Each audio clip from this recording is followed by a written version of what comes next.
our Honorable Lieutenant Governor to address this evening.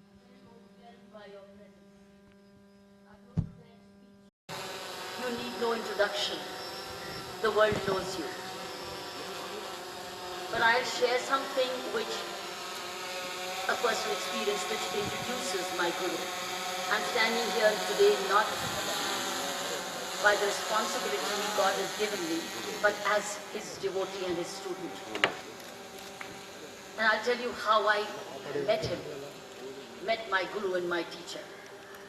I was in a function 3 years ago, 2.5 years ago, the New Indian Express Education Summit.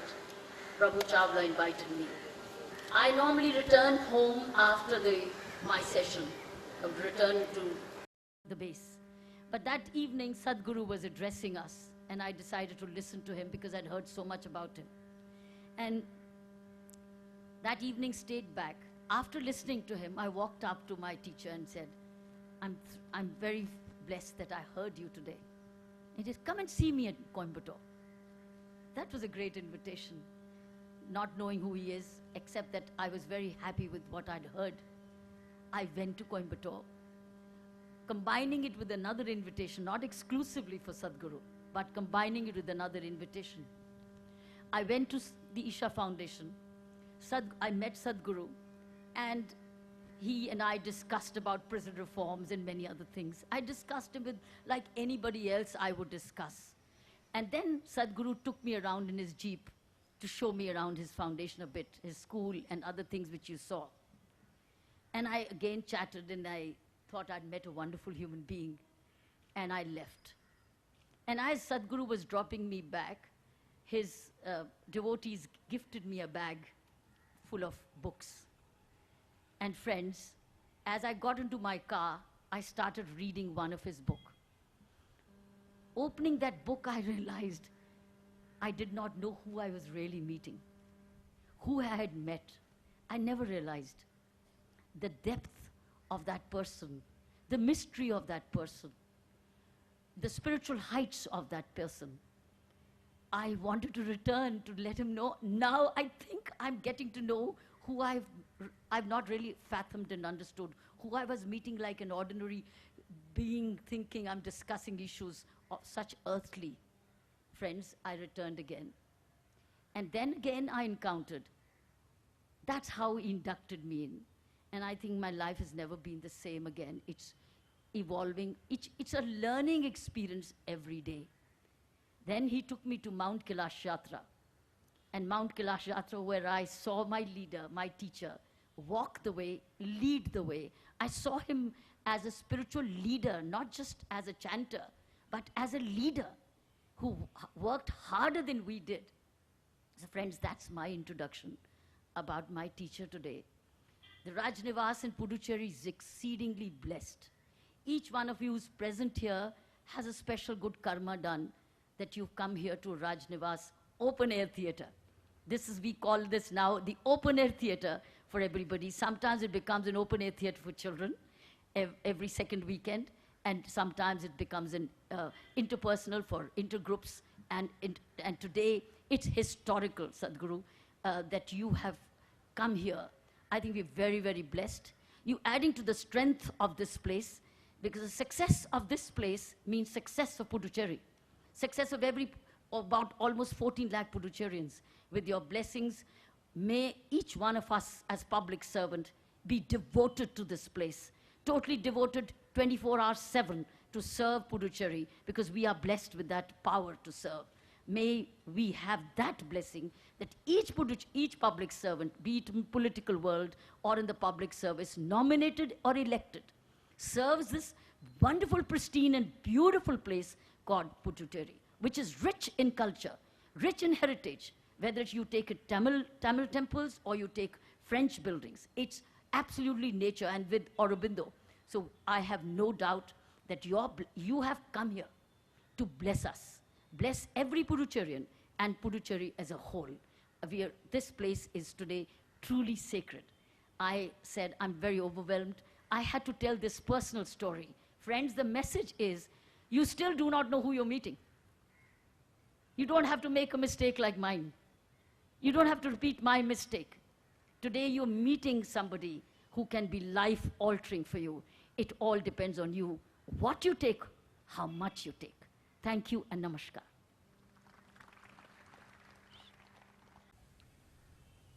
Jananam sukadham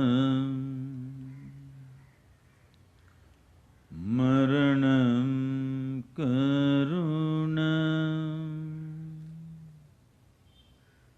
milanam maduram smaranam karunam kalavashadiha sakalam karunam samayadipate akilam karunam.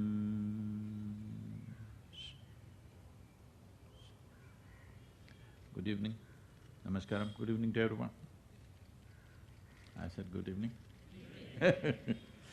I can't see the people. If you light them up also, it'll be nice.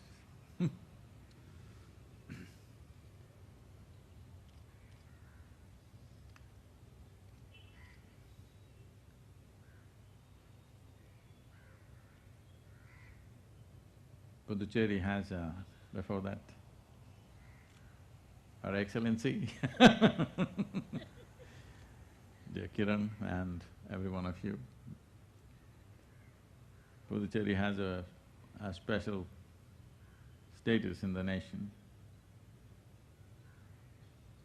for a variety of reasons. Above all, its historical uniqueness has made it into a certain blend of culture, which is unique and special. And it's good for us to preserve that, because we are a nation who have always thrived on diversity. Normally nations are structured on the basis of sameness, of language, of religion, of ethnicity. But we as a nation have defied this completely. There is no one language, there is no one culture. In the same family, they have 5 different gods going, and nobody thought it's an anomaly. So this is a nation which has defied the fundamental definition of nation-making. Nations are always made on sameness. But we have been a nation for over 10,000 years. Even with over 200 political entities ruling the geography of this land, still we called ourselves a nation. Not only us, people from outside the country also referred to us as one nation, though there were over 200 rulers at certain times. So what is the basis of this nation, or what is the basis of any nation for that matter? We can look at it this way. There are 3 fundamental ingredients in making a nation. One is the territory, the geographical piece of land. If we do not have a fixed territory, there can't be a nation. It's unfortunate that we have to divide the planet, but that's the fundamental of making a nation.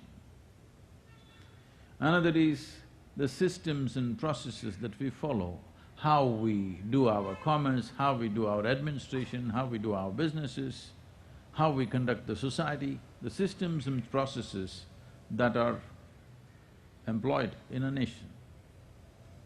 Lastly, and above all, is the people. Let us look at these 3 things, what we as a nation have done. In 1947, when most of the country, except you maybe, yeah, when most of this country got independence, first thing we did was break the geography, the territory of this nation.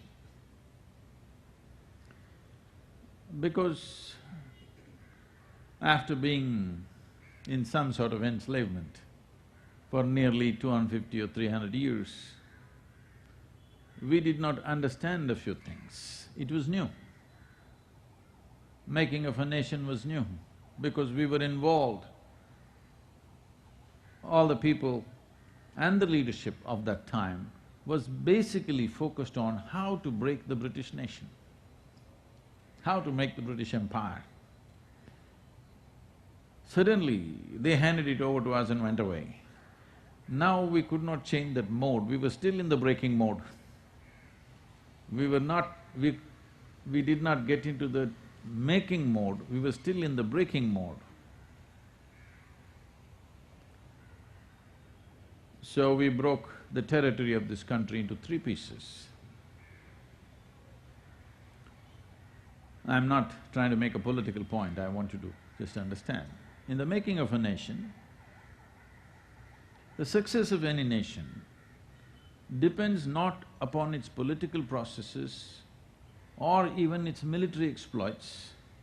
Fundamentally, the success of a nation is dependent upon the success of its commerce and businesses. This is something, if anybody should know, we should have known this. Because 250 years ago, we were the largest economy on the planet. We were the biggest exporters on the planet. So we should have known that it is the business which makes a nation successful. Successful business means a successful nation. But we broke all our business routes.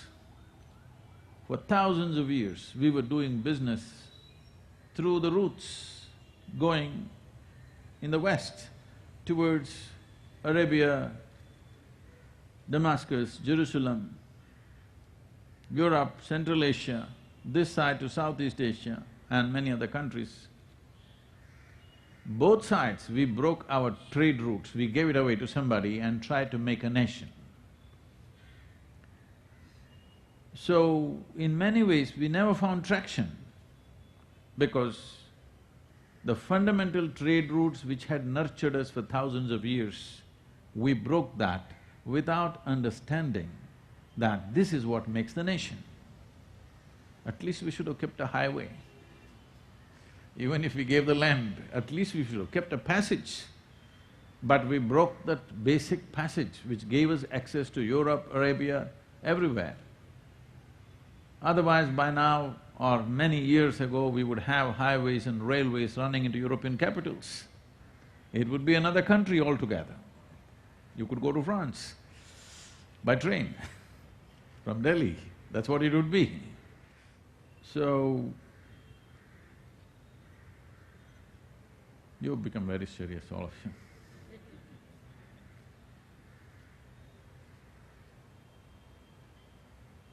This happened.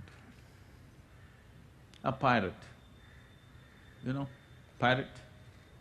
Not today's Somalian pirate, the classic pirate walked into an Irish pub. He had… his right leg was gone and so he had a wooden stump. His left arm was gone, so he had a hook and he had an eye patch on one of his eyes, classic pirate. So he limped into the bar. The barman served the drink and then asked, "Hey, what happened to you, Jack? Last time when you were here, you were fine, now you lost your leg." He said, "Yeah, we were in the high seas and you know, Her Majesty's Service Cannonball came and took away my leg, but no problem.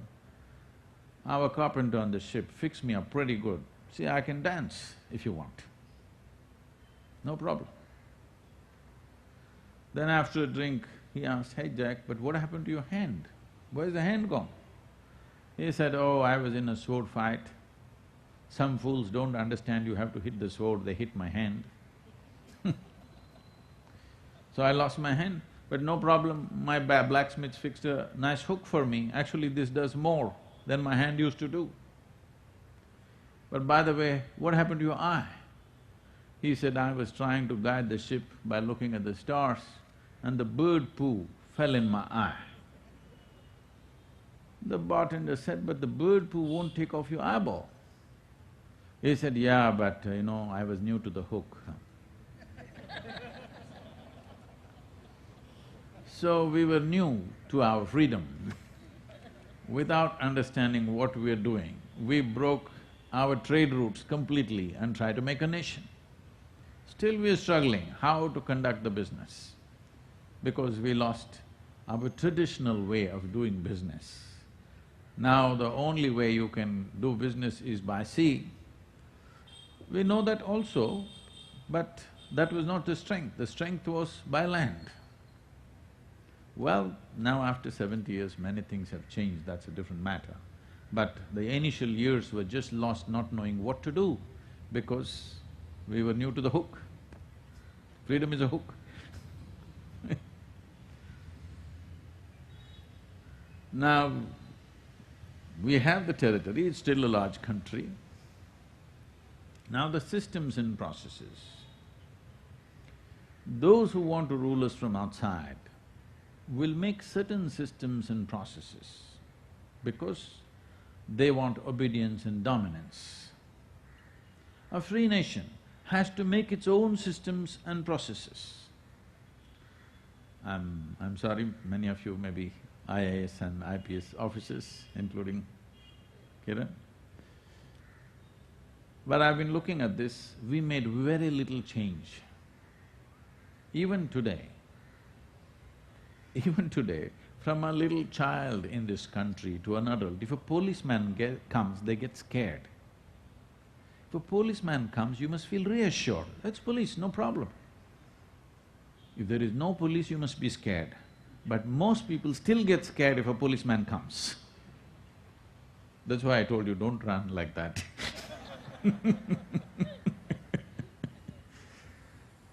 This is from another era, where a policeman comes means he's out to do something bad to you. No, a policeman comes means he is here to protect the citizens of this nation, isn't it? But still we have not grasped that, it's still not come into our psyche, because the systems that were followed in an occupied nation, almost ditto, we followed the same systems. Still following the same systems. Small minor changes have been made, but fundamental changes as to how our police force, how our administrative forces, how our political system should function is not something that we have paid enough attention to. Today's world of software, so here everybody is talking about systems. If you don't know what kind of system you need for what activity you want to conduct, if you put the wrong system, your activity will get crippled. So, systems of an occupying force, if you adopt as it is, simply because it's easy. Simply because it's easy, it's all set, so we just take it. Because of this, in many ways we have crippled ourselves. This happened in Times Square, New York City. Two men were dragging one foot and coming. Then they came opposite to each other, and one man said, pointed at his leg and said, 1968, Vietnam. The other man said, 20 feet away, dog poo. You could be dragging your feet for anything, but as long as we're dragging our feet, we can't walk rapidly enough. After 70 years, still a large segment of our population is an abysmal level of poverty. Most undernourished nation on the planet. Really, we are the most undernourished population on the planet. We are busy producing a large population which is substandard in body and mind, simply because at a very early age they have not received the basic nourishment that is necessary. This is not a litany of complaints, just the mechanics of what makes a nation. It is these systems and processes, whether they are designed to make the nation grow or they're designed to curtail the nation, that's the question. I must tell you this. If we I don't know how it is here, in Tamil Nadu and in most of the states, it is like this. If we want to build a building on our land, okay, you need no objection from 16 departments. I can't understand why the hell somebody has an objection that I'm investing money and building the country. When I build something, I build the nation, isn't it? Why is it 16 different departments have objection to it? They can give guidelines to me, how to build. What makes you assume that every citizen is a criminal and you have to police him? We have turned every citizen into a criminal. That is, if you let them free, they will do something wrong. Why? We are building a very large center in United States. There is an architectural code book. You must know the book if you want to build anything of a reasonable size. And your architect must know the book well. You can just say we're building, nobody will come and see, no application, no nothing, you just build. After you've built, you must say it's complete. Then a man will come. He usually comes in a SUV with lots of equipment, and if you look at him, he's got a handgun, because in Tennessee nobody can go anywhere without a handgun. A handgun and handcuffs and everything, full equipped like a policeman he comes, but he's actually an engineer. He checks up everything. If everything is correct, by the code, he will sign occupation certificate and go. If it is not correct, you get a SUV ride, handcuffed. You go in, building goes down, that's all. Why do you need these 16 damn departments to tell me that they have an objection? If I apply for something, 4.5 years, they don't give a no objection. Nor do they tell me what are they objecting about. This is because systemically we are thinking people must be controlled. Individual people's capabilities, intelligence, competence must be liberated in this country, not controlled by anybody. Our education system is like that, our administrative system is like that. In many ways, our political system is like that, it's all about controlling people. This is because we directly inherited a system from an occupying force, and being lazy and dragging our feet, we did not do the necessary work, systemic work, to see that systems are designed for a new nation, which has to be vibrant and successful. Somewhere I see, because for an occupying force, they want everything at status quo, nothing should change. It's easy to manage something which is not changing. It's very difficult to manage something which is dynamic. We're still in the same mode, we're in the same gear that we like status quo. Any change means people think something wrong is happening. This has to change if we have to become a true nation. So, this hangover from the past is still ruling us, still state governments, political parties of course doing it, just about anybody doing it, but state governments are doing it, they're still calling for a bandh. Mahatma Gandhi wanted to close down the nation because somebody else was holding us. Now we want to close down our own nation. Where does this come from? What makes you decide that you want to close down your own nation? We wanted to close it down to make life difficult for them. What are we closing down for? To make life difficult for ourselves? And it's happening, it's working pretty good. So this hangover, this dragging of feet of the past, it's still coming with us. We need to change these things if a new nation has to happen. Above all, the people. It's the people which make the nation. If we look at what we have invested to produce great people, investment is almost micro part of the budget. Yes, there is also infrastructure development and many other things you have to do, I appreciate that. But you don't build a great nation because you have great roads. You build a great nation only when you produce great people. There is no other way. But our investment in the making of human beings is so minimal. What we invest in our education, health and nourishment is so minimal that we are busy producing underdeveloped humanity. If you see, these are supposed to be the better states, there are some Bimaru states. Down south are supposed to be the better states. In this better state, if you walk into the local village, you will see 60% of the male population, their skeletal system has not grown to full size. The condition of the women is of course worse. They're all become like small like this. Everybody thinks village people are like this only. No, 35, 40 years ago if you saw, village people were robust. Now they've all become small. Becoming small is body's way of survival. When the nourishment is not enough, it becomes small to somehow survive. You will see this second generation of Indians who go to United States or somewhere else. Every child I see, every family I see, the second generation is at least 4 to 6 inches taller than their parents. Obviously nourishment, not because of temperate climate, it's because of nourishment. So, we have not focused on developing human beings. You can't develop humanity, you can only develop individual human beings.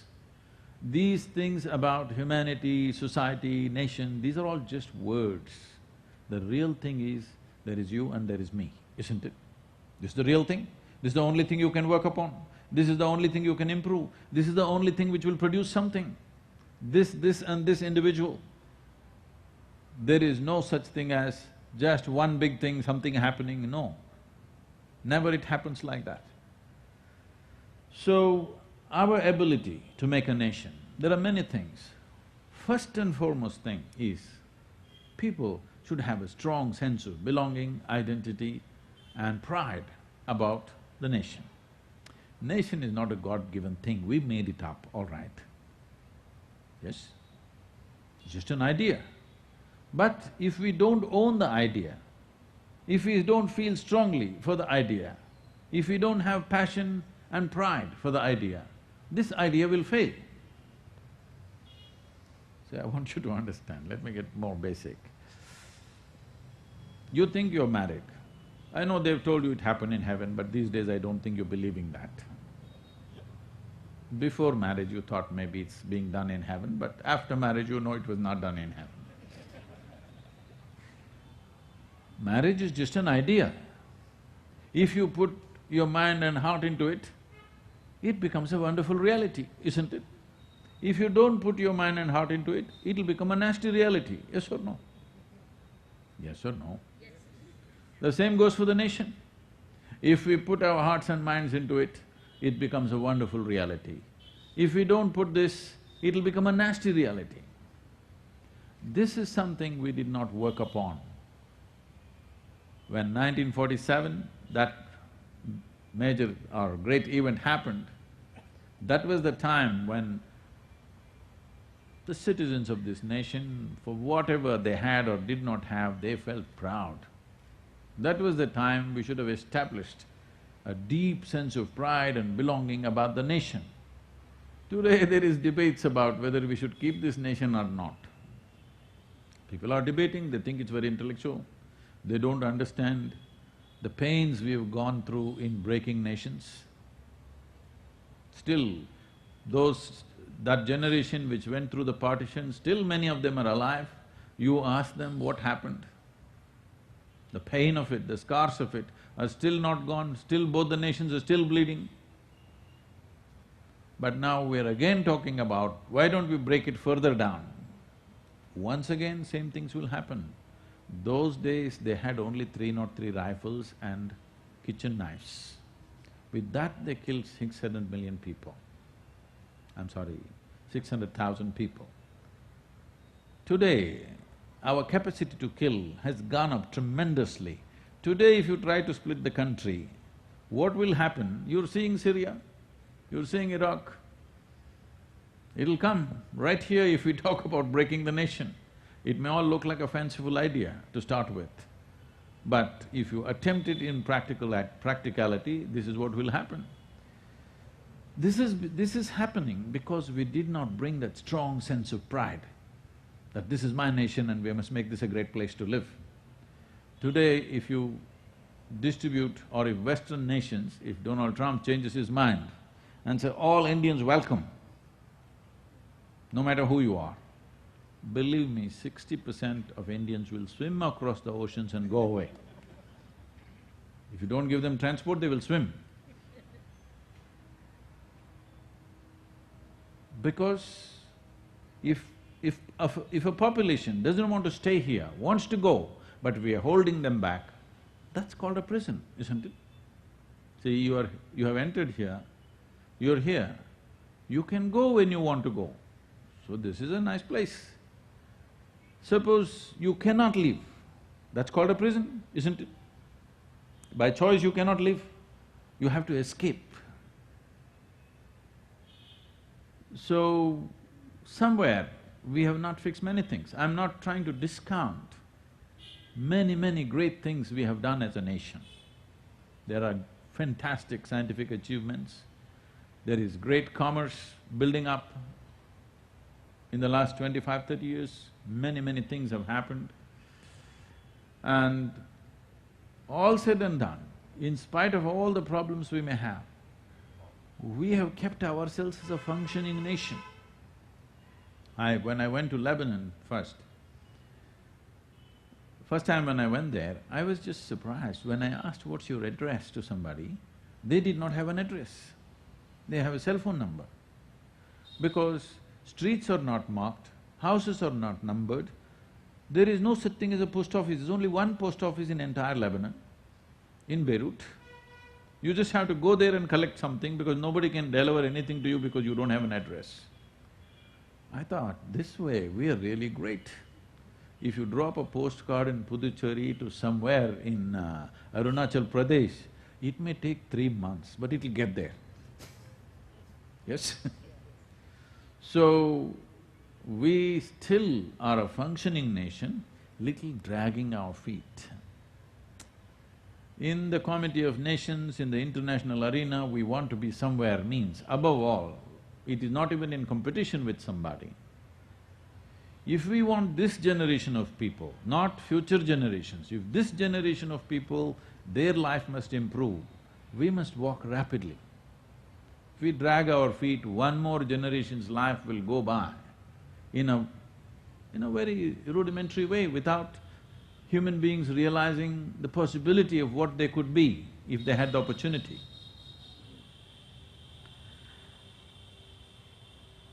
As I said earlier, this is a nation which has been bound together by something invisible, not language, not culture, not food, not religion. If you drive 50 kilometers, people speak differently, look different, dress differently, talk differently, everything is different. Every 50, 100 kilometers you drive, it feels like another country altogether. But still we have been a nation for over 10,000 years. Because even people from outside the country recognized as a nation, because we were a nation of seekers. See, if you believe one thing, I believe something else, you will become one group, I will become another group. But if both of us are seekers, not seeking the same way, You may be seeking in the sky, I may be seeking in the earth, it doesn't matter. But we are seekers. When you are a seeker, you will see that I do not know is the basis of your life. Ignorance is a fantastic thing, it's a very unifying thing. In the yogic culture, we always encourage people to identify with our ignorance, what we do not know. If you identify with what you think you know, you will fight with somebody. If you identify with what you do not know, because what you know, it doesn't matter how much you know, it is very small. What we do not know is boundless, isn't it? Our ignorance is boundless. When you're identified with your ignorance, there is a certain sense of unity which nobody could figure why this is a nation. This is… some of the British leaders said, this is not even a nation. This is not a nation. If you just go from here to there, they're totally different people, how can it be one nation? They said, this is not even a nation. We made it into a nation. But this is not true. For thousands of years, people recognized this land as Bharat. It is not because the English came or the Mughals came, we became one nation. We were always one nation, though we were ruled by many different people.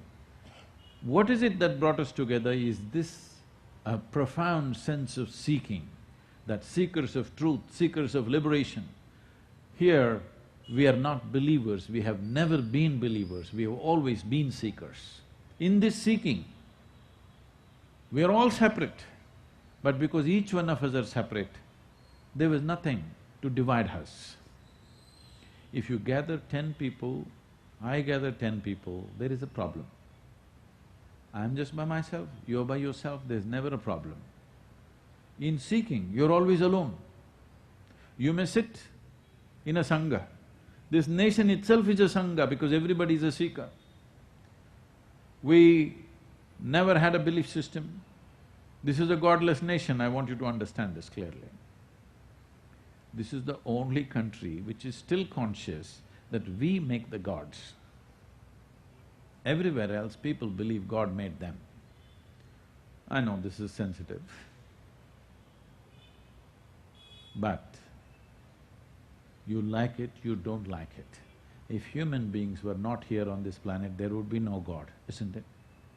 Hello? If human beings were not there wouldn't be any temple, there wouldn't be any church, there wouldn't be any mosque, there wouldn't be any prayer. Is that so? Or you think animals would be praying? Some people think so. This happened.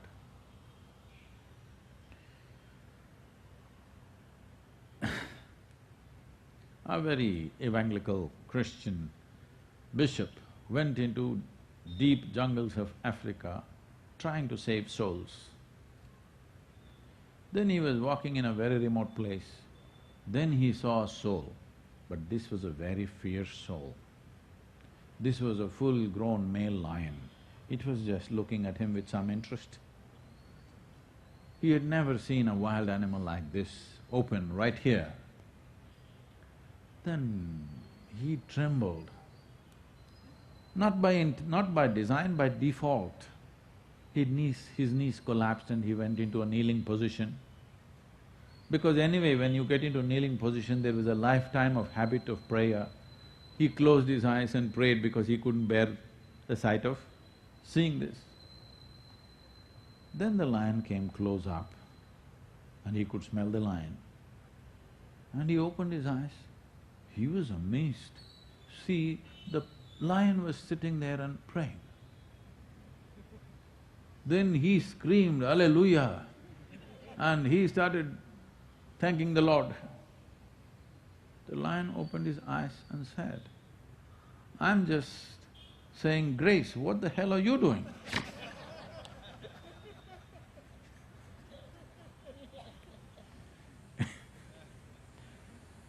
So, because we have no explanation for creation, we have no explanation for creation. Such a complex creation, who made this? When you crawled out of your mother's womb and looked around, you see how an infant is looking at everything. Who? What, you know? Who made all this? What is all this? Who made all this? First thing is you look at your mother, maybe she made it. But well, she delivered you, she can't deliver the planet. Then you look at your father, maybe he made it. Then you know he couldn't have made it. Then you look at every other adult and see, somebody could have made it, nobody looks competent enough to make all this. Then you ask, then people say, there is a big man sitting up there, he does everything, Upurwala. Enna Tamil? Mela? மேல இருக்கிறவங்களா அப்படி சொல்றீங்களா? இல்ல இல்ல மேல இருக்கிறவங்க. Now, when it comes to up and down, is it true that you're sitting on a round planet? Hello? It's a question for all of you, sir. Is it true you're sitting on a round planet? Hello? You're sitting on a round planet and it is spinning all the time. If you look up, invariably you're looking up in the wrong direction, isn't it? If you are in Australia, how would you look up, I'm asking? Do you know, in this cosmos, do you know which is up and which is down? Is it somewhere marked this side up? Has it been marked, I'm asking? We realized this long time ago in this culture.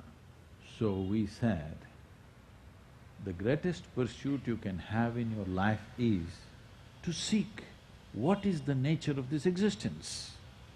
To seek this. How to seek this? Shall I shoot off into the space? You will know nothing. You will know few more things, but you will not know anything about the nature of the existence. Right now, you're sitting here. Can you see me at least even if you're not listening? Can you see me? Hello? Use one hand and point out, where am I? Use, where am I? You got it wrong. You know, I'm a mystic. You're getting it all wrong. No, this light is falling upon me, reflecting, going through your lenses, inverted image in the retina, you know the whole story. So where do you see me right now? Within yourself. Where do you hear me right now? Within yourself. Where have you seen the whole world? Within yourself. Joy and misery happen within you. Pain and pleasure happen within you. Agony and ecstasy happen within you. God and devil happen within you. Have you ever experienced anything outside of you? Have you? Have you? Can you experience something outside of you right now? If you take your hand and touch the person who is sitting next to you, you think you're experiencing their hand. No, you're only experiencing the sensations in your hand. You cannot experience the other hand. I'm sorry if I'm taking away all the romance out of your life.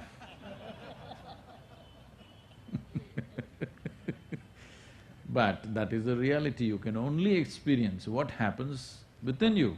You cannot experience anything outside of yourself, only the way it happens within you.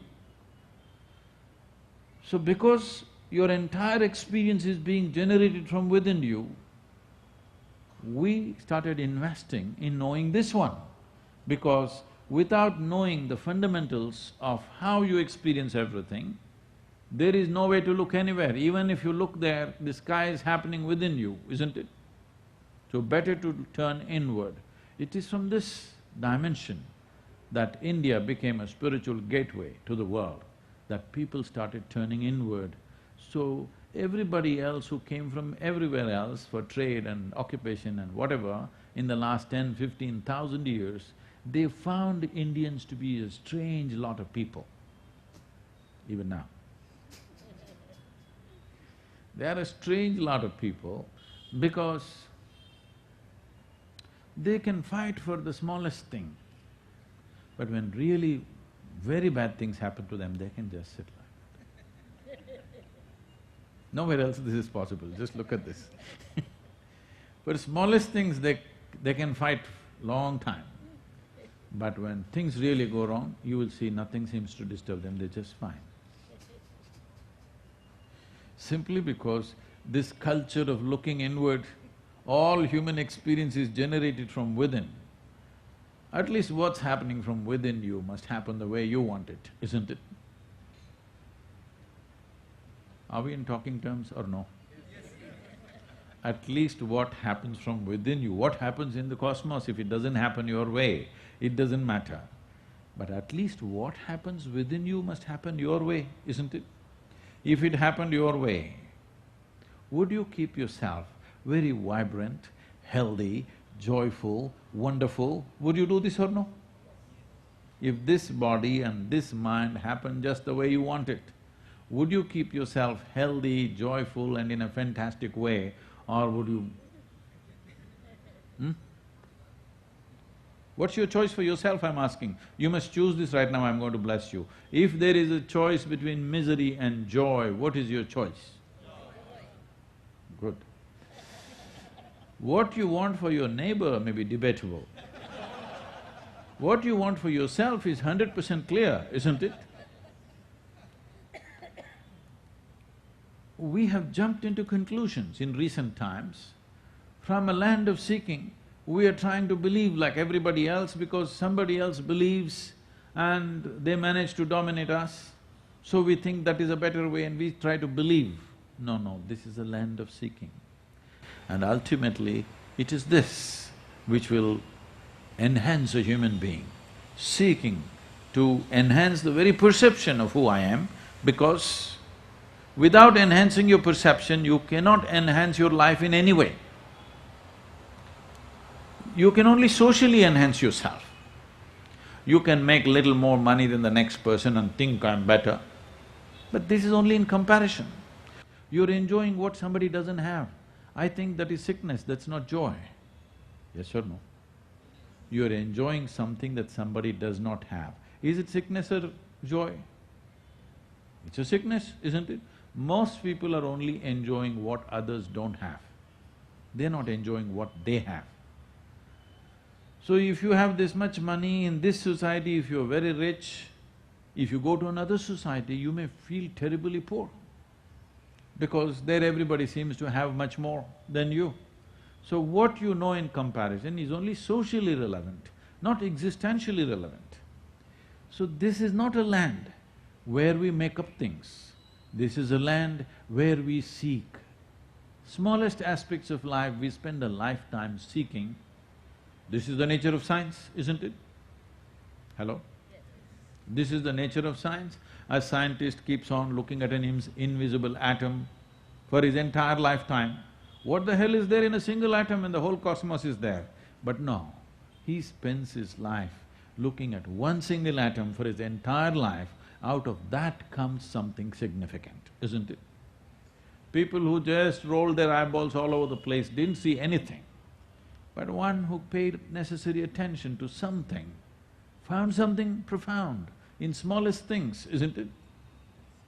In the tiniest things. Atom is the tiniest thing we can think of right now. In the tiniest things, they found so many things simply because of the intensity of human attention. So this is what turning inward means. This is what spiritual process means, the intensity of involvement with this life. Because this is the only life you can know. You cannot know that life, you think you know, but you know only this life, if at all if you know, because everything happens within this. You also know that life the way it happens within you, isn't it? You do not know that life the way it is happening. You know that life the way it is happening within you. Because you think, oh, she's wonderful, you'll have sweet emotions. If you think she's nasty, you'll have nasty emotions, yes or no? This is not because of the way she is or he is, this is simply because of the way I perceive, isn't it? Because entire human experience is based on what is happening within you, we invest it within. And that's why we even call this nation by that name. We call this Bharat.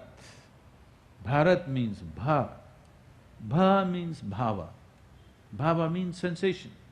Right now, you know that you're here only because your five sensory organs are functioning. You can see, you can hear, you can smell, you can taste and you can touch. Because of sensations, you know that you're here.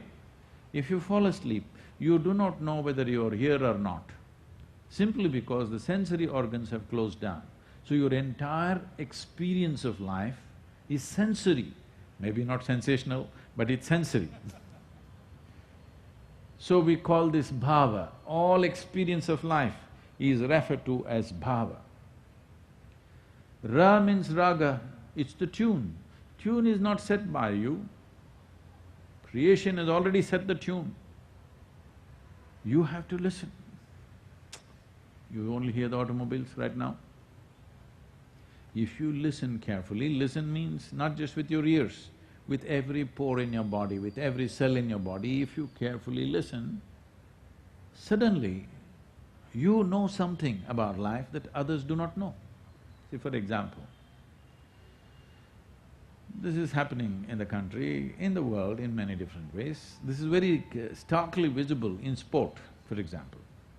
Cricket, you have to hit a ball. Everybody hits a ball, there are many people who can hit a ball well,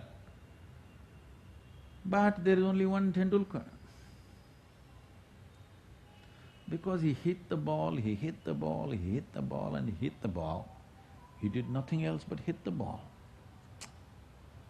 If there was no cricket team, people would have dismissed as a fool, yes or no? As an adult, if he just went on spending his life just hitting a ball, your children are playing with the ball, "Day, poi padichukoda, ball adicha varuma unakku." But he hit the ball so well, now we think he's Bharat Ratna, country's gem he's become. People are saying he's a cricketing god. All he did was hit the ball, isn't it? Nothing else. All his life hit the ball. In one of the interviews he's saying, "I don't know anything else. This is all I know." Just the focus, a simple act of hitting the ball has become a phenomenon, isn't it? It can keep 1 billion people up, just hitting the ball. It is not about hitting the ball, it is about the intensity of involvement that is there. Suddenly, between one man and the other, there is a huge distance simply because of intensity of involvement. When I closed my eyes for months on end and sat, everybody wrote me off, you know. I went and sat in a small small farm in a remote place, closed my eyes and simply sat. Food didn't come very often, so I lost a lot of weight. I was very muscular and strong when I was a student. Then I closed my eyes and sat, food doesn't come by itself, you have to go behind it. So I lost a lot of weight and simply sat there. Of course, my parents were super disappointed.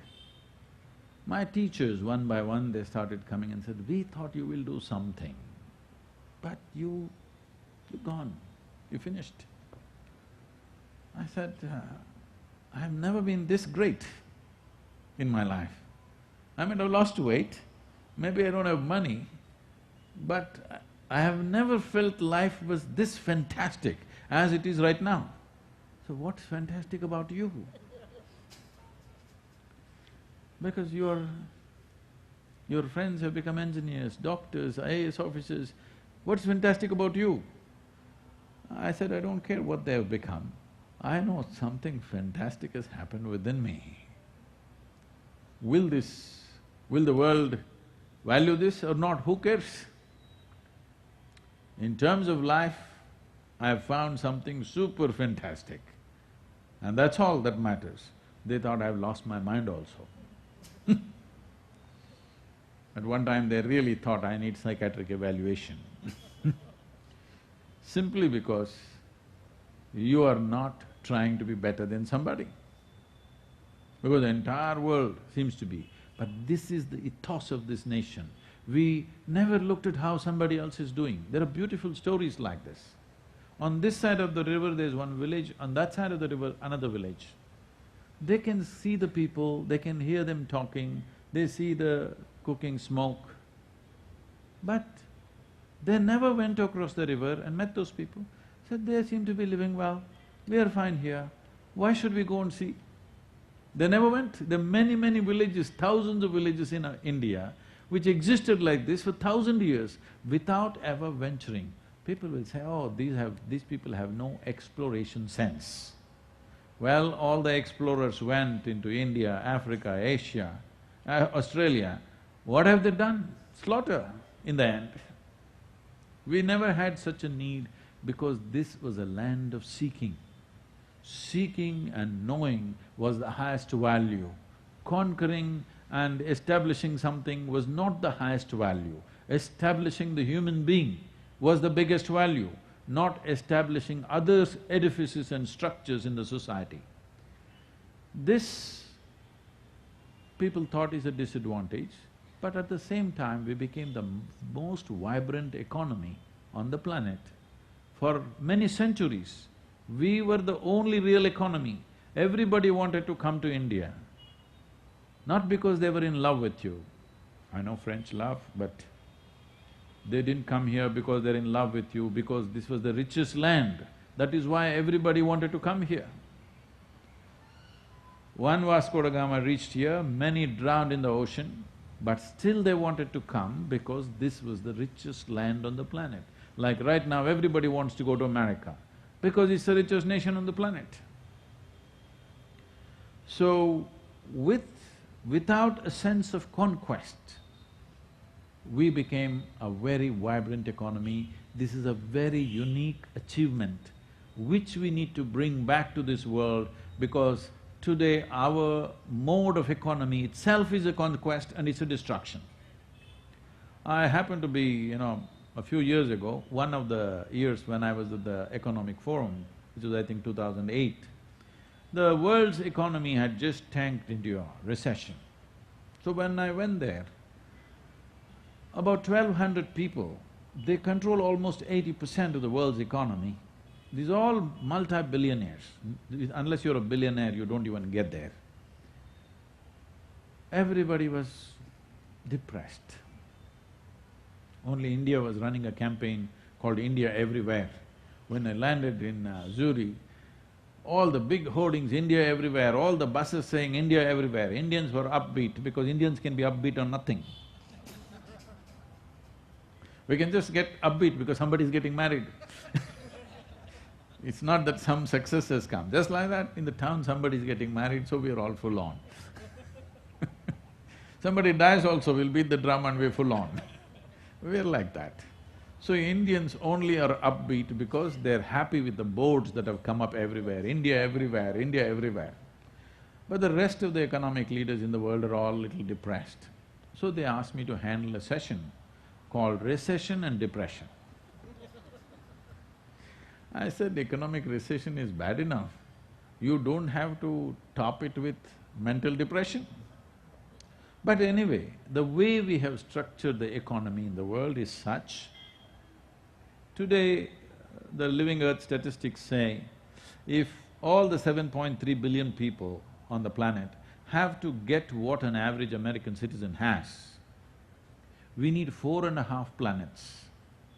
But we have only half a planet. One half has been taken. So if everybody has to get that much of physical and material well-being, you need 4.5 planets. Of course, we are exploring where are those planets, but they're still millions of light years away. You want to go? You didn't go on the Mangalyaan yet. Next trip you can join, next September. But this is how we've structured economy. So I said, see, if you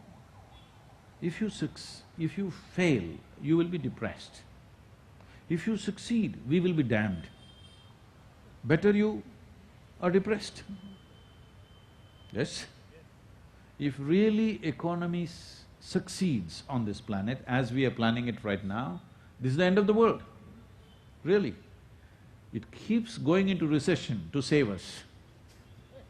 This is like the proverbial story where a man is sitting at on the wrong end of the branch and cutting it. When he succeeds, he falls. We have taken to this mode, but we operated this country in a different way. Our success would not make us fall. Our success would not be a detriment to somebody else. We have to bring this back.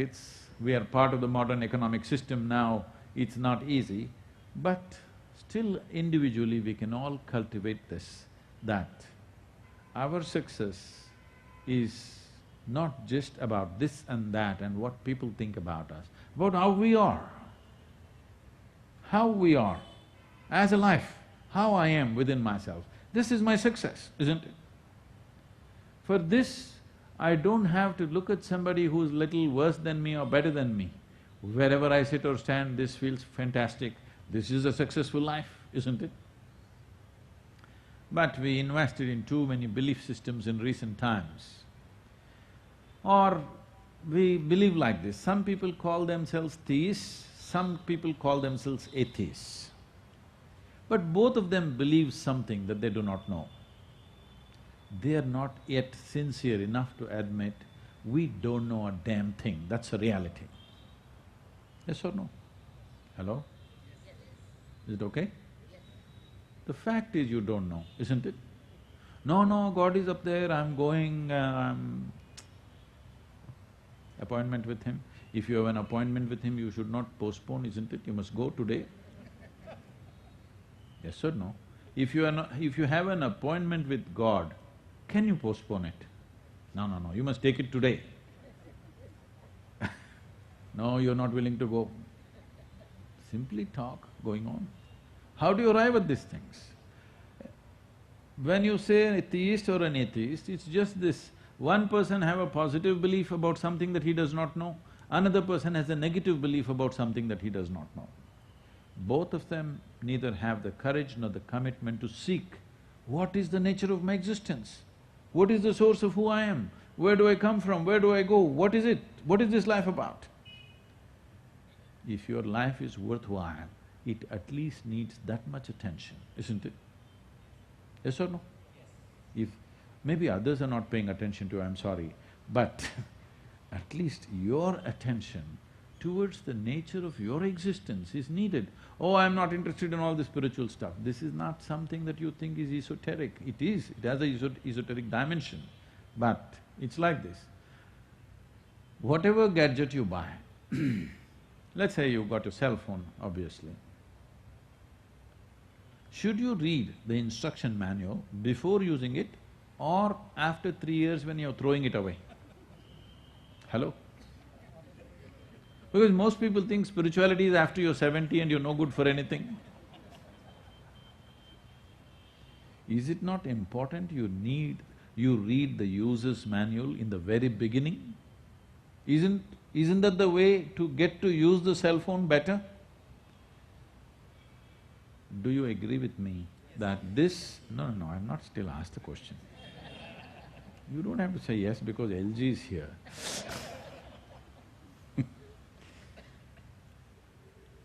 Do you agree with me that this human mechanism is the most sophisticated gadget on the planet? Do you agree with me?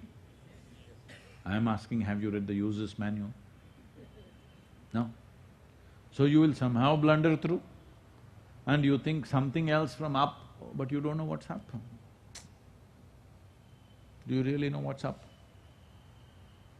Planet is spinning, you know, every moment it's changing its angle and degree. You definitely looking in the wrong direction, you're not looking up, at least you must go to North Pole and try. This happened. An 8-year-old boy in New York City came home in the afternoon. He had a very progressive mother. Obviously, she was single. He came home and asked, "Mama, is God a man or a woman?" She thought about this. Because all the politics, gender politics involved. And just recently they tried to settle this equation with an election, but he doesn't look like a god. So after much thought, she said both.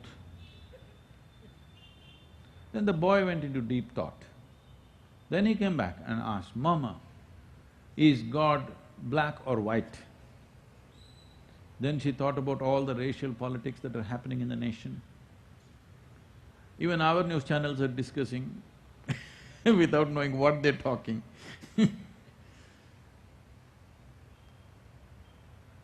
After much thinking, last election they tried to settle that issue, didn't work. So she said both. Then the boy went into very deep thought. Then he came back and asked, "Mama, is God straight or gay?" She thought about all the politics involved with that aspect of life. After much thought, she said both. Immediately the boy jumped in joy, I got it, it's Michael Jackson." I don't know how you arrived at yours. I think I'm on time, 8:10. No, 8:10 was my time, I'm on time. If you have questions, please. There's one thing I've maintained, I always never been late to a single event in this 35 years, nor I have taken extra minutes. Because after all, life is just a certain amount of time, isn't it? Please, if you have questions, any kind.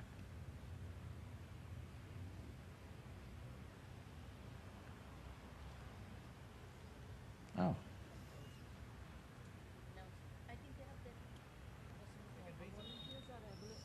Volunteers have the mic, so in case somebody has a question, may I request you to please rise? Yes, please, here. Microphone.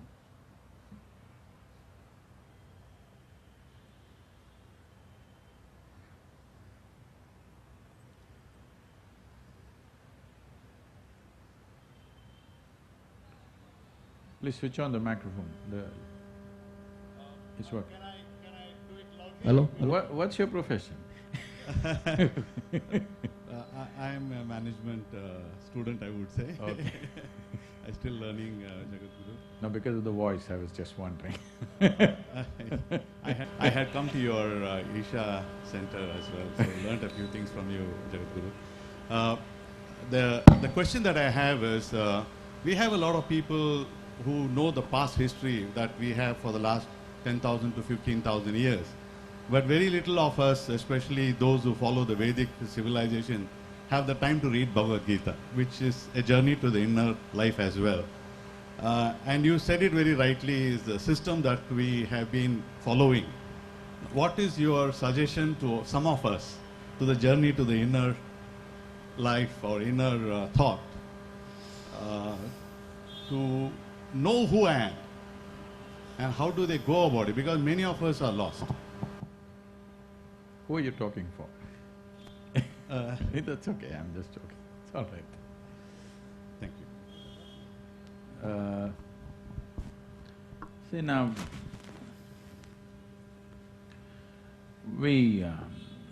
see if you live a very interesting life, somebody may write a book about you. That book is for somebody else to read, not for you, isn't it? So when you're here alive, if you want to know the nature of this life, should you turn inward or read a book? What do you think? Because books are written by human beings. Well, people claim they were written by gods, maybe guided by somebody, but still written by human beings. After all, language and alphabet is written by human beings, let's be straight about this. Maybe inspired, maybe guided, but still written by human beings. If you want, you hold a quiz right now. About the last 1 hour I spoke, what is it that I spoke about? You will see there'll be 300 different opinions. Yes. It is not by intent, it is just human mind is made. So whatever Krishna said, do you believe it's come to you just the same way? No. Everybody has done little. Above all, what Krishna said, you did not hear, right? Only Arjuna heard. Overheard by Sanjaya, who is a king's servant. He goes and tells the blind man, who is still troubling us. I mean to say, this Dhritarashtra syndrome is still going on. My son is best, no matter what. So, it is from this source you have known. After Kurukshetra, Arjuna lived for another 36 years and ruled the country. Never once he spoke what Krishna told him, because he understood he is not competent to interpret what Krishna said, because it changed the fundamentals of who he is, whatever that was. Whatever that was that Krishna said changed the fundamentals of who this man is experientially. So he thought he is not competent to share this with anybody. Never once is there anywhere a mention of Arjuna sitting down and giving a talk to anybody, because he did not. This is a wise man. But the servant who overheard, he came and spoke. When I say a servant, I'm not saying it in a derogatory way. What I am saying is, see, if your wife sees something on the street and comes and tells you, she will of course add her opinion into it. You can't stop her from that. If your son comes and tells you something, he will add his little bit into it. But a king's servant is trained never to add his opinion into it. He is supposed to just report the fact. Let us assume that's what he did. It is like, see, Krishna carefully cultivated an intimacy with Arjuna where they were the best of friends together. They spent long time together because probably he's seeing him as a potential, so he's spending so much time with him and held a very deep bond. In spite of that, he could not speak to him all his life. He had to get him to that extreme situation. The most extreme situation that human beings can go through is a war, isn't it? Life or death every moment. In that extreme situation, see, it is not happening in the pristine jungles of India, not happening in a quiet, nice ashram. It is happening in the battlefield. Because Krishna saw, unless you take him to the brink of life, he will not get it. Most people suddenly become very spiritual and philosophical when somebody around them suddenly dies. Have you noticed this? What is there? This life comes and goes, but rest of the time they're going around as immortals. So he took them to that place where it's death, death, death hanging all over the place. Because it's only when you remind a human being of their mortality do they come to their senses, unfortunately. When they forget that they're mortal, they have so much psychological silly dramas going on in their head. When they realize they're mortal, suddenly they become life-focused. So he took him to a war zone where now it is going to burst open and it's going to be slaughter. Not necessarily you're going to kill, you can also be killed. So at that moment, he transforms his life somehow. It is like two lovers are sitting and talking. Maybe for somebody else who is looking at it, looks like a quarrel, and he goes and reports a quarrel. I'm saying that's how it is. With all due respect to all the great books in the world, I'm saying there may be many nuggets of wisdom and fantastic things in that. But I want you to give this much. This book was written by the Creator himself. This cannot be wrong, isn't it? You just have to learn to read it. Are you literate, is the question. You're only literate to read the other books, other people's books. This fundamental book of life which is right here, everything you want to know about life is here or no? Because this is life, isn't it? Is it not true? Everything that you need to know about life is here. But have we taken time to read it? Did somebody even inculcate that possibility that you could read it? No, bits and pieces, somebody is studying bits and pieces of your body under the microscope, and every 2 years they come up with a new solution. If you are coming up with a new solution every 2 years, obviously you never understood the problem. Yes or no? So, there's nothing wrong with the books, but today books have become a problem. Your book versus my book is killing so many people.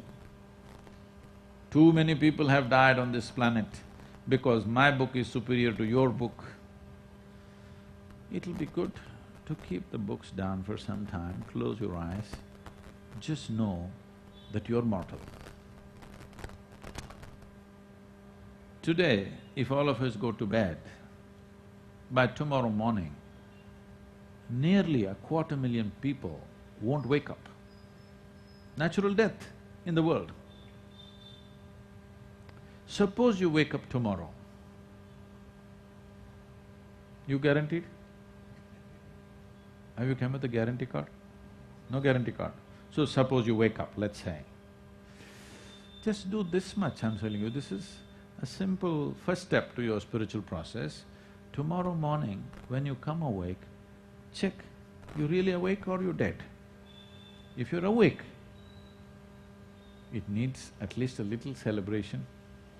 You don't have to get up and dance, at least you can smile, still on. 250,000 people died. They were like you and me, poof, they went off, isn't it? Wherever you look, they're not there. Here I am still alive. One big smile, will you? I'm talking management, you know. Then if 250,000 people died, at least 3 to 5 million people lost somebody who's dear to them. You check those 3, 4, 5 people who matter to you, all of them alive today. One more big smile? Hello? Will you or not? Alive. If suppose right now, we put a gun to your head, will you think it's a relief? No. You'll be terrorized, isn't it? So that's how precious it is to be alive, isn't it so? That's how precious it is for you to be alive. So tomorrow morning, 250,000 people died overnight, but you're still alive. Does it not at least deserve a big smile, I'm asking you? And all the people who matter to you are all alive today. One more big smile, and you looked at your watch, it's 8:30, still alive. One more big smile, hello? I want you to understand this. This is not a damn watch ticking away. This is your life ticking away. Yes or no? As you sit here, you're 1.5 hours closer to your grave. Yes or no? You think, I went here, I went there, did this, I did that. As far as your body is concerned, it is going straight to the grave. If you do yoga, we can slow it down. But we're going. Yes or no? So, is it not, if you do not even… you're not even conscious of your aliveness, you're busy with your psychological drama, then how will you know anything about this life?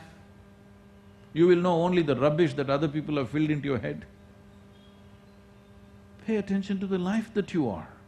Life that you are is not the person that you are. The life, the fundamental life that you are, if you pay attention to this, everything that you want to know about life is right here, isn't it? If you are reading a book for inspiration, you want to read how Krishna did things to inspire yourself, please read. If you need inspiration, read it. But if you want to really walk the spiritual path, you have to turn inward, there's no other way.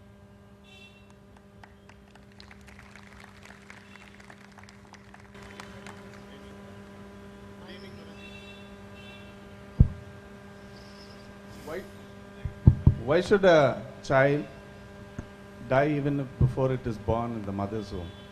If so, what is the purpose of life?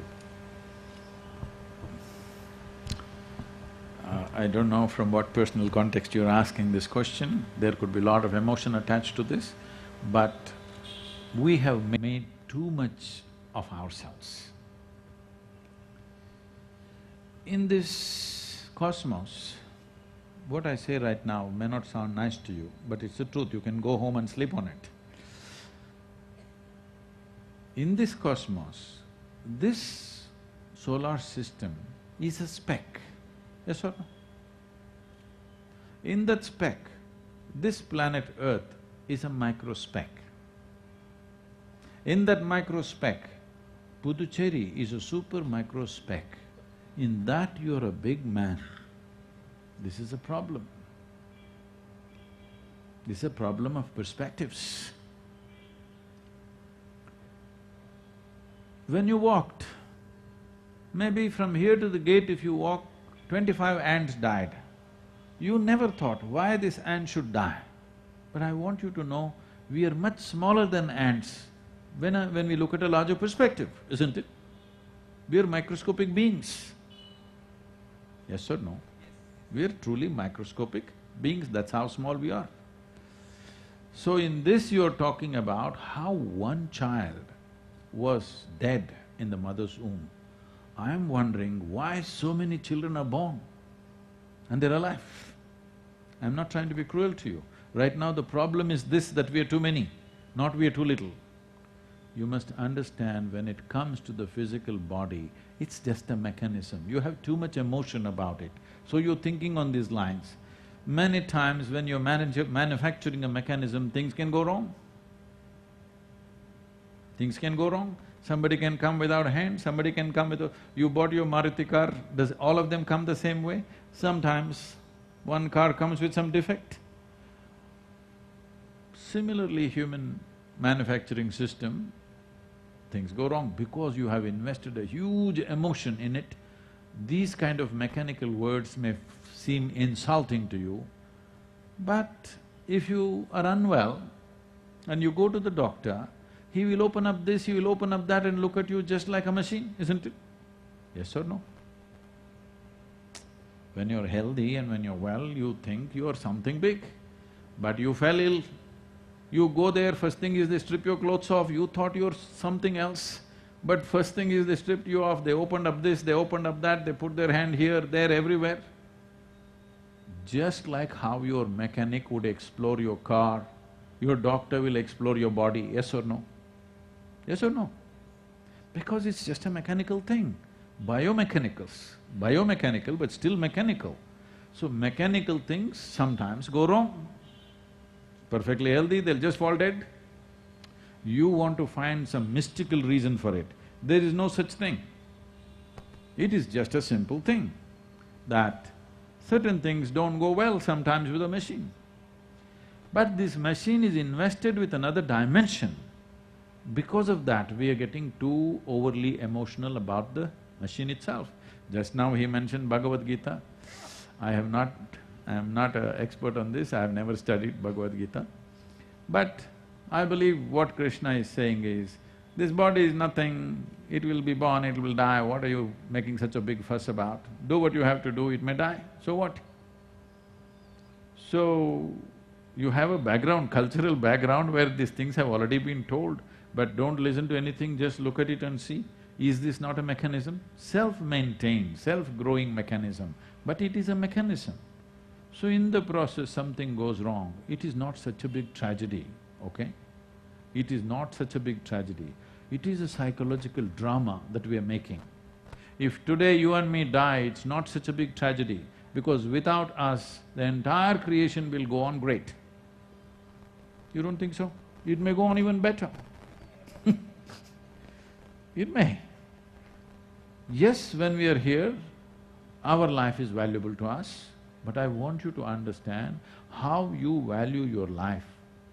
If you try to catch an ant, does it think, I'm just an ant, let me die? Or does it do everything possible to protect his life? Does he or not? So obviously he also values his life as much as I value my life, isn't it?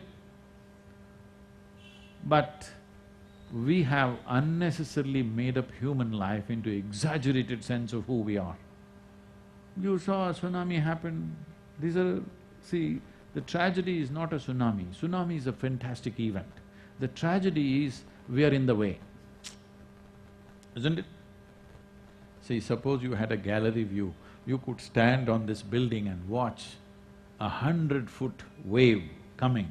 What a fantastic scene it is. Lifetime opportunity. Only problem is you're in the way, human beings are in the way. That's the only problem. So tragedy is not in the events, tragedy is just that we are in the way. No, we must learn to ride this life, not be crushed by the process of life. This is what Bharata means. If you found the rhythm, thala, there is a natural tune. If you found the thala or the rhythm, then your life will become a dance. If you don't find the thala, then your life will become a horrible circus. Same moments, but circus. You see it's happening. Same moments, so you're married, husband, wife, 2 children, sending them to school, somebody is doing it like a great joy, another person is pulling their hair out, doing the same thing, yes or no? Those who found the rhythm, for them life has become a dance. Those who did not find the rhythm, for them life has become a circus. Being born, dying, natural process of life or no? Natural process of life or no? Yes, we don't want our children to die before us, definitely. This happened. Someone built a big house and they invited a yogi to bless the house. The yogi came, they treated him like a king, they welcomed him, they fed him well, they did everything. Then in the end, they fell at his feet and said, give our family a blessing. So he raised his hands and said, first let your father die, then you die, and then your children die. They were aghast. Said, we treated you like a king to get this kind? What kind of nonsense is this? But the yogi was shocked, what did I say wrong? Is it not good? First if your father dies, then you die, and then your children die, is it not the natural order of life? If you die before your father, that is not good. If your children die before you, that is not good. But first your father must die, then you must die, then your children must die. It's a good thing.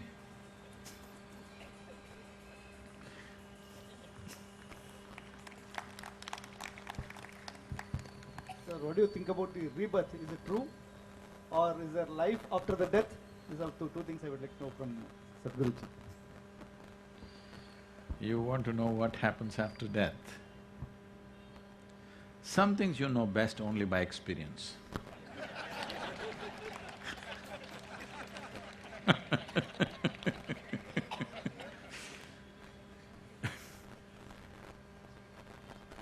Even the simplest things in life, the food that you eat, how many billion people on this planet have been married, but you still do not know what it is till you get married, isn't it? You know, but you don't really know. Just like that, I can tell you 1,000 things. If I tell you anything which is not yet in your experience, there are only 2 options for you. You either have to believe me or disbelieve me. This is in my aesthetics, this is a vulgar thing to do, that I force you to either believe me or disbelieve me. If you believe me, you will not get any closer to truth. It's just that you will have a fancy story to tell. You won't stop, you are not like Arjuna. If I tell you this is what happens after death, you will tell everybody, you know what happens after death? This is what happens. You'll have a nice story to tell.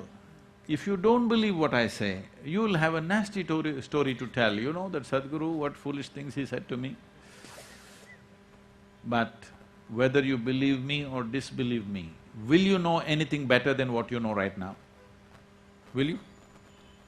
Essentially, I want you to understand, you are not asking about post-death what happens. you're essentially asking, what is the nature of my existence? Beyond this body, what will happen to me? Beyond this body, do I exist or not? This is a question. But should you not know that now, beyond this body, do you exist or not right now? Is it not important to know? Is it not important to know? Isn't this the best time to know? This is not later, not after. This is the time. Just takes a little investment of time and energy to turn inward, to know the nature of your life. If you know what is the nature of your life, you know with the body how it is, without the body how it is.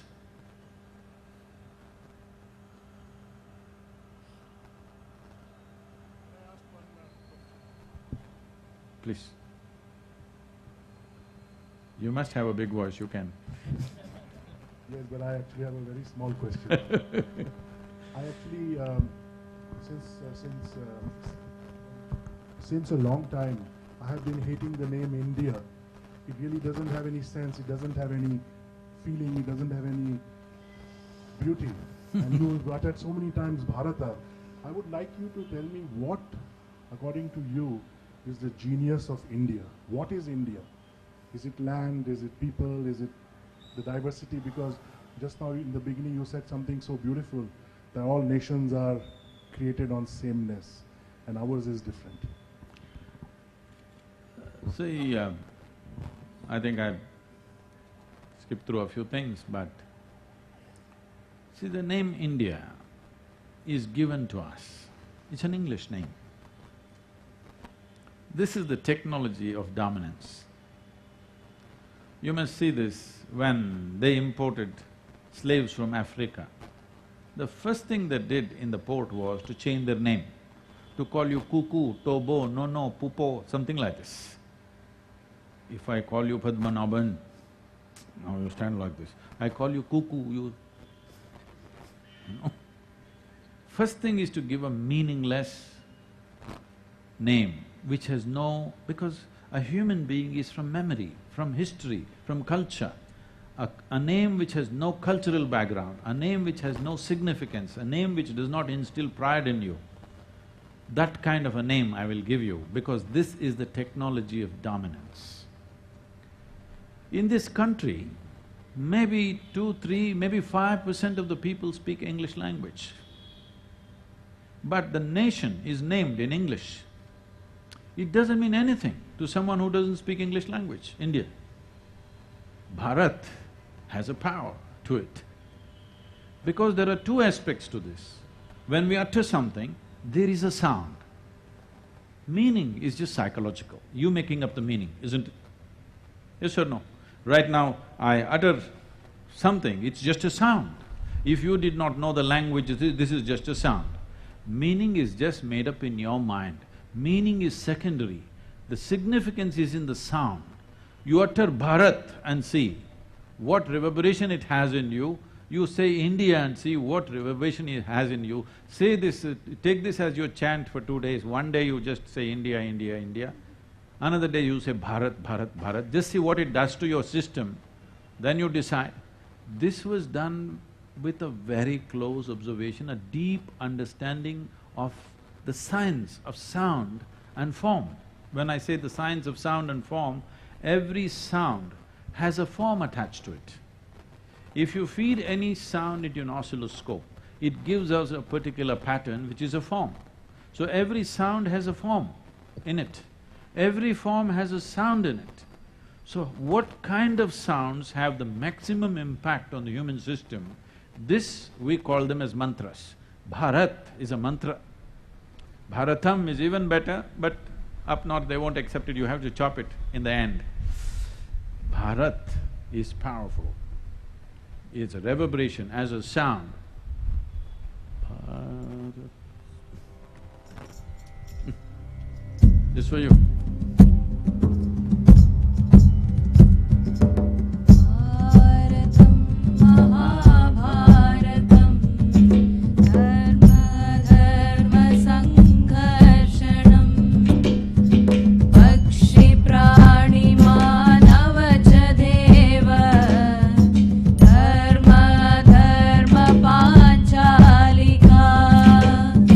ज्ञान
I thought one thing that I wanted to say is, going back to India. India, the sound or the name, the word India comes from Indus, so it comes from a river. We are a river civilization, as most civilizations are. Most civilizations on the planet always evolved around a river or a river bank. But there is a dire situation in the country today that many studies show that most of the rivers in the country, on an average, are depleting by 8% per year. That is, in another 15 to 20 years' time, most perennial rivers will turn into seasonal rivers. If we do not know this river, which is the bone of contention between two states right now, Kaveri, doesn't touch the ocean for 2.5 to 3 months. It's almost stopping 150 kilometers from the coast. The entire length of Kaveri in Tamil Nadu is only about 430 kilometers. Already 150 kilometers short of the coast it is stopping. How long do you think it's going to take to not even enter Tamil Nadu? Between the ages when I was between 12 to 17 years of age, almost every day I swam in Kaveri. What Kaveri was then, what Kaveri is today, if you look at it, it's 40% of what it was then. This is in my own lifetime. In 45, 50 years' time, it has become 40% of what it was. And I think in another 25, 30 years' time, you will hardly have a river left. In 50 years' time, people may build homes, people may plow the land. This is not some doomsday prediction. There is a clear scientific study showing this is happening to almost all the rivers across India. Krishna is not reaching the ocean for more than 4 months in a year. So in the month of September, we are already in the process of writing a document which is a river policy.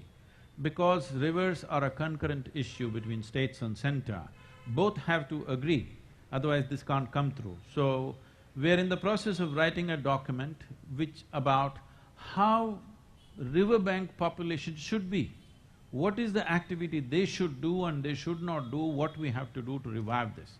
If we implement this in the next 10 years' time, in another 20 or 25 years' time, the rivers can be up by 15 to 20%. So this is a simple but comprehensive plan which involves economics and lifestyles involved. It is not fair to ask a poor farmer to save the world. So we have an economic plan how to multiply farmers' income by doing certain things around the river, but it does not destroy the river. There is a comprehensive plan which we want it to become a mandatory policy in the country. As a part of this, I'm personally driving myself from Kanyakumari through 16 states to Uttarakhand and to Delhi, covering over 12,000 kilometers. I'm personally driving this with 21 major events. One event will be in Pondicherry. So when we come to Puducherry, I want to see little more enthusiasm than this. Because… no, then when I come, because I'm telling you, if we continue the way we are going, our children will look back at us as the worst kind of human beings because we are taking away the fundamentals of life. See, many things we have done in this nation, truly great things. But the greatest thing that's happening quietly is our farmers, without any great technology or infrastructure, are managing to provide food for 1.3 billion people. It's not a small achievement. Just out of traditional knowledge, I was just talking to a group of CEOs, I said, see, I'll give you 10 acres of land right now, fertile land. You, with all your management skills, 5 of you together, get together and get a crop out of the land, let me see. To turn soil into food is not a simple thing. It's just happening because of traditional knowledge which is there. But we will lose it completely because If you want to preserve the soil of this nation, because in this country we have not called soil as dirt as it is called elsewhere. We call it Thaiman, we're calling it our mother, because we understand before our mothers and for our mothers' bodies also are made by this soil, yes? Not only my body, my mother's body also is made by this soil. But what is it that replenishes this soil? It is just organic material. There should be trees, and there should be animals, and there should be water. These are the three things which make the soil. We have just plowed the entire land and left it dry. Do one thing, the next time you fly from Puducherry to Delhi, just every 5 minutes look down from the window and see, you see a brown desert right across. Here and there a few green patches, everything else is brown desert, have you seen? Unfortunately, this is the reality. This was one of the richest lands. Our greatest strength was that 12 months a year, we can grow crops, 3, 4 crops on the same land. No other nation does this because we have the longest history of agricultural experience in southern India. In Tamil Nadu and these regions, there are places where there are over 12,000 years history of agriculture. Still we are plowing the same land, but in one generation we are destroying it. We are butchering our animals and exporting it elsewhere. I am not talking about religious stuff. What I am telling you is, if millions of animals go away, what it means is you're exporting your topsoil. Yes? You're exporting your topsoil. The good thing about you and me is we live here and we die here and we go back and replenish the soil. Suppose I take my body and go away to heaven, this is not ecologically good, yes or no? Because I ate out of this soil, I must die here. This is the important thing. This is not a small thing. This is important that if I lived on this soil, I must die here and go back into it. That is when this soil will stay rich. If animals and trees are taken away, we are slowly turning a rich soil into sand, that means desert. It's happening. Please just drive around in Tamil Nadu and see, you will see how rapidly it's happening. So, we want to bring awareness across the country in a big way. I request all of you to participate in this in whichever capacity you can. What date are we in, Pondi? What's the date? 7th September. We are in Puducherry. I want to see all of you on that day. Thank you very much.